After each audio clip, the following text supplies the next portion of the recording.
మహాత్మా జ్యోతిరావు పులే గొప్ప మహా సంఘ సంస్కర్త కూడా. ఆయన అప్పటికే ఆ కాలానికే ఆ రోజు వెనుకబాటుతనం, ముఖ్యంగా వెనుకబడిన కులాలు కూడా, అంటరాని వారికి కూడా చూసేవారు. సమాజానికి దూరంగా కూడా వారంతా కూడా వెలివేయబడేవారు. వాళ్ళకు విద్యకు అప్పుడు ఆ కాలంలో విద్యకు దూరం చేశారు. అలాగే ముఖ్యంగా మహిళా వివక్ష కూడా ఆ రోజు అనేక రకాల కూడా. దాని అన్నీ కూడా మార్పు రావాలని చెప్పి, మహిళలు కూడా చదువు అనేది కూడా చాలా అవసరం అని చెప్పేసి, వారు కూడా చదువుకోవాలని చెప్పేసి అనేకంగా కూడా పోరాటాలు చేసిన మహానుభావుడు ఆయన సతీమణి సావిత్రి గారు అందరు కలిసి కూడా అనేకంగా కూడా పోరాటాలు చేశారు. మార్పులకు కూడా శ్రీకారం కూడా చుట్టాడు. శ్రీకారం చుట్టేదే కాక తన భార్యను కూడా, సావిత్రిబాయిని కూడా చదివించి ఇతరులకు ఆదర్శవంతులై కూడా ఒక మార్గదర్శనం, అంటే మహిళా విద్యకు అనేది కూడా ఒక మార్గదర్శకంగా కూడా నిలిచారు పూలే గారు కూడా. అందుకోసమే ఆ రోజుకి కానీ ఈ రోజుకి కానీ ఆయన ఏదైతే సమాజంలో ఉన్న మార్పు కావాలన్నాడు, అనేక విప్లవాల ద్వారా పోరాటాల ద్వారా తీసుకొచ్చారో అవన్నీ తీసుకొని రావాలని చెప్పేసి కూడా తీసుకొస్తున్నాడు.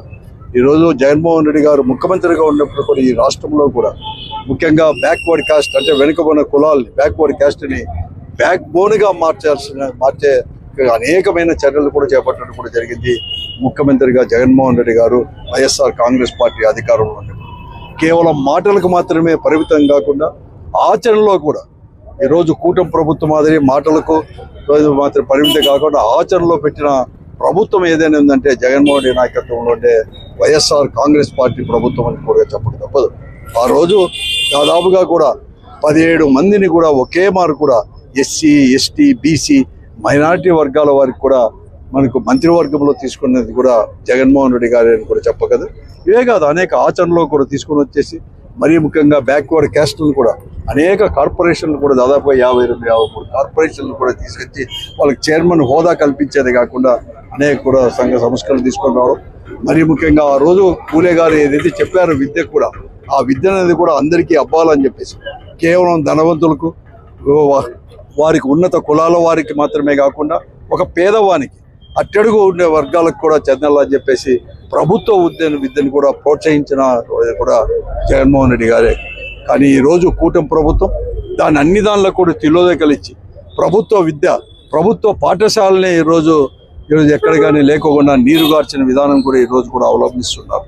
ఇంతేకాదు ఈరోజు మెడికల్ కాలేజీలను కూడా ప్రైవేటు పరం కూడా చేసి, అంటే అదే గన గవర్నమెంట్ తరఫునే ఉంటే మెడికల్ కాలేజీలు ఉంటే ఒక వైద్య విద్య కూడా ఎస్సీ, ఎస్టీ, బీసీ, మైనారిటీ వర్గాల వరకు కూడా ఉచితంగా చదువుకునే అవకాశం కూడా ఆ రోజు ఏర్పడింది జగన్మోహన్ రెడ్డి తీసుకున్న నిర్ణయాల వల్ల.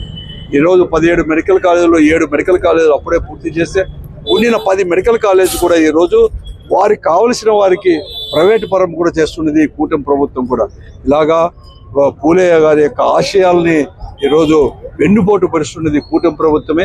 ఏదేమైనా కానీ వైఎస్ఆర్ కాంగ్రెస్ పార్టీ పూలే ఆశయాలను కొనసాగిస్తూ భవిష్యత్తులో ఎంతటి పోరాటాలకైనా కూడా, అంటే బీసీని ఏదైతే బ్యాక్వర్డ్ క్యాస్ట్గా బ్యాక్వర్డ్ బోన్గా మార్చాడో అవన్నీ కూడా ముందుకు పోయేటట్టు కూడా వైఎస్ఆర్ కాంగ్రెస్ పార్టీ ఎప్పుడు కట్టుబడి ఉండి అవసరం వస్తే పోరాటాలు చేయడానికి కూడా ఎప్పుడు కూడా ఉన్నాం. అందుకోసమే ఫీజు రీఎంబర్స్మెంట్ కూడా ఈరోజు కూడా ఆ రోజు జగన్మోహన్ గారు తీసుకొచ్చిన వల్ల బీసీ, ఎస్సీ, ఎస్టీ, మైనారిటీ వర్గాల పిల్లలే ఎక్కువ మంది కూడా చదువుకోవడానికి, ఉన్నత చదువులు చదువుకోవడానికి అవకాశం ఏర్పడుతుంది. దాన్ని కూడా ఈరోజు కూడా నీరు గార్చినాడు. కాబట్టి వాళ్ళపైన పోరాటానికి కూడా వైఎస్ఆర్ కాంగ్రెస్ పార్టీ జగన్మోహన్ నాయకత్వంలో ఎప్పటికైనా సిద్ధంగా ఉంటుందని చెప్పేసి